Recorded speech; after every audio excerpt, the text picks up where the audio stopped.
Update دیتے ہیں جیلم سے، جہاں تحریک منہاج القرآن تحصیل پنڈ دادن خان کے زیر اہتمام شودھائے کربلا کانفرنس کا روح پرور انعقاد ہاشمی مارکی دھریالہ جالب میں کیا گیا، جہاں عقیدت و محبت سے لبریز فضا نے ہر آنکھ کو نم کر دیا۔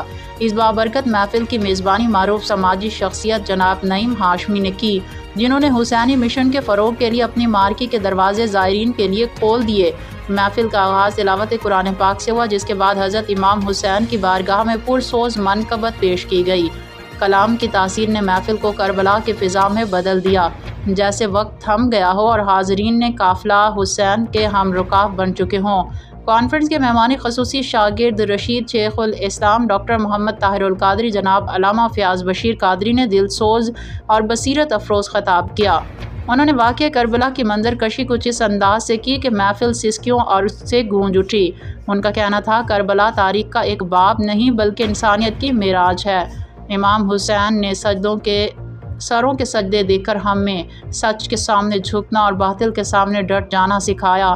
آج اگر ہم اپنی زندگیوں میں حسینی فکر کو اپنا لیں تو دنیا بدل سکتی ہے۔ اس روحانی محفل میں علاقہ بھر سے سیاسی، سماجی، دینی اور کاروباری شخصیات کی بڑی تعداد شریک ہوئی۔ منہاج القرآن پنڈ دادن خان اور جیلم کی ٹیموں نے علامہ مہتاب اظہر راجپوت، ماسٹر امتیاز احمد کی قیادت میں شاندار تنظیمی کردار ادا کیا۔ رپورٹ کیمرہ ٹیم کے ساتھ صفدر محمود، سچ بول نیوز۔